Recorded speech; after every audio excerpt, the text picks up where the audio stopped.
क्या कभी आपको लगता है कि हम सब आजादी की बात तो बहुत करते हैं, पर असल में हम अंदर से कितने आजाद हैं? मतलब कल ऑफिस में बॉस ने कुछ बोल दिया, पूरा दिन दिमाग घूमता रहा। किसी ने सोशल मीडिया पर कमेंट कर दिया, पूरा मूड खराब। और हम कहते हैं मैं पूरी तरह आजाद हूं।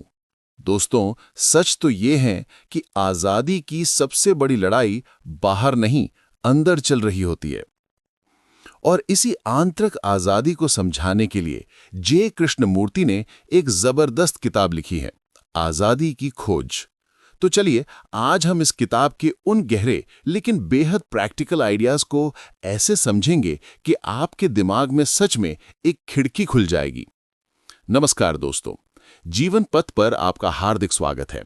मैं हूं आपका दोस्त और आज हम साथ में तलाश करेंगे असली आजादी का रास्ता। वीडियो के अंत तक आप अपने मन को थोड़ा ज्यादा साफ, हल्का और शायद थोड़ा ज्यादा आजाद महसूस करेंगे। तो चलिए शुरू करते हैं। असली आजादी क्या होती है? हम में से ज्यादातर लोगों को लगता है कि आजादी मतलब जो मन करे वो करना, किसी का डर ना होना, किसी का कंट्रोल ना होना, कोई रोक टोक ना होना। लेकिन कृष्णमूर्ति कहते हैं, freedom is not a reaction, it is not the opposite of bondage. मतलब अगर आप डर से बचने के लिए आजादी चाहते हैं तो वो आजादी नहीं, बस डर का उल्टा रूप है। एक छोटा सा एग्जाम्पल, मान लीजिए आपको पब्लिक स्पीकिंग से डर लगता है। आप सोचते हैं कि जब मुझ में कॉन्फिडेंस आ जाएगा तब मैं आजाद हो जाऊंगा। कृष्णमूर्ति कहते हैं, ये आजादी नहीं, ये डर का गुलाम होना है, क्योंकि आपकी आजादी अभी भी उसी डर पर डिपेंड कर रही है। उनके अनुसार असली आजादी का मतलब है अंदर कोई संघर्ष ना हो, क्योंकि जब मन में संघर्ष हो तब आप रिएक्शन में जीते हैं, और रिएक्शन में जीने वाला इंसान फ्री हो ही नहीं सकता। नॉलेज का बोझ सबसे बड़ा कैदखाना। हम सब सोचते हैं कि नॉलेज हमें मजबूत बनाता है, और ये बात काफी हद तक सही भी है। लेकिन कृष्णमूर्ति एक बेहद चौंकाने वाली बात कहते हैं, knowledge is useful but psychological knowledge is bondage. अब साइकोलॉजिकल नॉलेज क्या है? हमारे बिलीव्स, हमारी धारणाएं, हमारे पुराने अनुभव, हमें बचपन से सिखाई गई बातें, दूसरों के ओपिनियंस, समाज के रूल्स, मतलब वो सब कुछ जिसे हम मन में ढोते रहते हैं और फिर उसी को दुनिया का सच मान लेते हैं। आपने नोटिस किया होगा, किसी ने अगर कहा कि यार तुमसे नहीं होगा, तो वो बात सालों तक हमारे दिमाग में चुभती रहती है। यही साइकोलॉजिकल नॉलेज है जो हमारा अपना भी नहीं होता, फिर भी हमें कंट्रोल करते रहता है। कृष्णमूर्ति कहते हैं, जब तक मन पुरानी धारणाओं से भरा है तब तक नई चीजें देखना असंभव है। और यही वजह है कि हम क्रिएटिव नहीं बन पाते। हम वही देखते हैं जो हमें पहले से बताया गया है। पास्ट की पट्टी, हम दुनिया को आंखों से नहीं, यादों से देखते हैं। आपको यह सुनकर थोड़ा अजीब लगेगा, पर सच है, हम दुनिया को असल में नहीं देखते। हम दुनिया को अपने पास्ट के चश्मे से देखते हैं। एग्जाम्पल, आप एक दोस्त से मिले, पहली बार उसने रूट तरीके से बात की। उसके बाद चाहे वो कितना भी अच्छा बन जाए, आपका दिमाग उसे हमेशा रूट वाला लेबल देता रहेगा। कृष्णमूर्ति कहते हैं, label is the enemy of understanding. मतलब जब आप किसी को लेबल कर देते हो, गुड, बैड, सेल्फिश, नाइस, तो फिर आप उसे नया समझ ही नहीं पाते। पहले वाला मेमोरी फिल्टर सब कंट्रोल कर लेता है, और जब आपकी परसेप्शन मेमोरी से चलती है तो फिर प्रेजेंट मोमेंट का ब्यूटी गायब हो जाता है। सेल्फ ऑब्जर्वेशन, आजादी का पहला कदम। कृष्णमूर्ति किसी टेक्निक, किसी गुरु, किसी मेडिटेशन मेथड पर भरोसा नहीं करते। वो कहते हैं, the observer is the observed. मतलब खुद को बदलने का एक ही तरीका है, खुद को बिना किसी जजमेंट के ऑब्जर्व करना। अब ये ऑब्जर्व कैसे करें? बहुत सिंपल। अगली बार जब आपको गुस्सा आए तो जरा पॉज लें और क्वाइटली पूछें, मुझे गुस्सा क्यों आया? मैं किस चीज को प्रोटेक्ट कर रहा हूं? मेरी किस बिलीफ को चोट लगी है? बस ऑब्जर्व कीजिए, ना सप्रेस, ना जस्टिफाई, ना एस्केप। मजेदार बात पता है क्या? जब आप गुस्से को ऑब्जर्व करने लगते हैं तो उसका पावर खुद ही डिसॉल्व होने लगता है। यहां कृष्णमूर्ति कहते हैं, understanding brings freedom, not control. मतलब आप इमोशंस को कंट्रोल करके आजाद नहीं बनते, बल्कि इमोशंस को समझकर आजाद बनते हैं। अथॉरिटी से मुक्ति, कोई और आपकी जिंदगी का मालिक नहीं है। यह हिस्सा थोड़ा स्पाइसी है, क्योंकि यहां कृष्णमूर्ति हम सब की एक बहुत गहरी आदत पर वार करते हैं, किसी न किसी अथॉरिटी पर डिपेंड रहना। अथॉरिटी कोई बीमारी नहीं है, पर उस पर ब्लाइंड डिपेंडेंस एक बहुत सटल कैद है। अथॉरिटी किस तरह की? गुरु या spiritual leader, motivational speaker, religion, parents, society, traditions, rules, even social media influencers.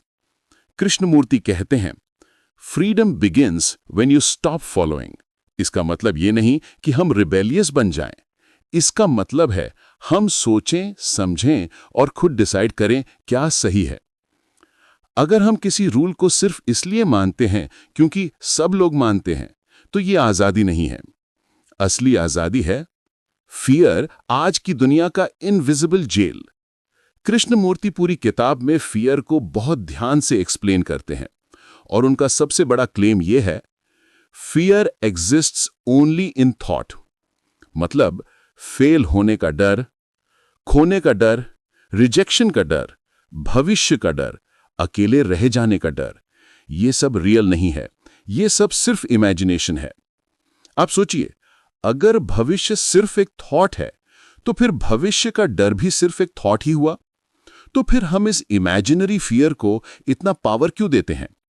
क्योंकि हमारा माइंड सिक्योरिटी चाहता है, और सिक्योर फील करने के लिए हम दूसरों की अप्रूवल पर डिपेंड करते हैं, कोई भी रिस्क लेने से डरते हैं, नई चीजों से दूर रहते हैं, अपनी कंफर्ट जोन को ही पूरा संसार समझ लेते हैं। लेकिन कृष्ण कहते हैं, security is an illusion, this illusion is the root of fear. मतलब हम इमेजिनरी सिक्योरिटी ढूंढते ढूंढते लाइफ जीना ही भूल जाते हैं। Real freedom, living in the present. अब जरा एक सिंपल सा एक्सपेरिमेंट करते हैं। अभी इसी पल अपने आसपास को ऑब्जर्व कीजिए। बस देखें, नाम दिए बिना, जजमेंट किए बिना, कंपेयर किए बिना। आप नोटिस करेंगे कि माइंड थोड़ी देर के लिए शांत हो जाता है। क्यों? क्योंकि माइंड तभी भागता है जब वो पास्ट या फ्यूचर में होता है। प्रेजेंट में माइंड उतना एक्टिव नहीं रहता, क्योंकि वहां कोई कॉन्फ्लिक्ट नहीं होता। कृष्णमूर्ति कहते हैं, freedom is in the choiceless awareness of the present. मतलब जब आप इस क्षण को बिना किसी फिल्टर के जैसा है वैसे देख लेते हैं, तभी असली आजादी का अनुभव होता है। क्रिएटिविटी, नई चीजें तभी पैदा होती हैं जब माइंड खाली हो। कृष्णमूर्ति एक ब्यूटीफुल पॉइंट बताते हैं, क्रिएशन रिक्वायर्स एम्प्टीनेस। जब मन बिलीव्स, ओपिनियंस, फियर्स और मेमोरी से भरा हो, तो क्रिएटिविटी के लिए स्पेस ही नहीं बचता। एग्जाम्पल, अगर फोन की स्टोरेज 100% भरी हो, तो आप कितनी भी अच्छी फोटो खींचो, सेव ही नहीं होगी। ठीक यही हाल हमारे माइंड का है। हम इतने भरे हुए हैं कि नई चीजें अंदर आ ही नहीं पाती। कृष्णमूर्ति कहते हैं, empty your mind of the old and only then the new can be born. मतलब नई लाइफ जीने का रास्ता पुराने बोझ को छोड़ने से शुरू होता है। तो अब करें क्या? Practical steps from the book. ये किताब कोई डू दीज 10 स्टेप्स वाली सेल्फ हेल्प बुक नहीं है, लेकिन फिर भी हम इसके आइडियाज को कई प्रैक्टिकल तरीकों से अप्लाई कर सकते हैं। 1. हर इमोशन को ऑब्जर्व करें। जजमेंट मत कीजिए, बस देखिए क्या हो रहा है। 2. हर बिलीफ पर सवाल उठाएं। क्या यह बिलीफ मेरा है या मुझे सिखाया गया है? 3. प्रेजेंट मोमेंट को लेबल्स के बिना देखें, ना अच्छा ना बुरा, बस देखना। 4.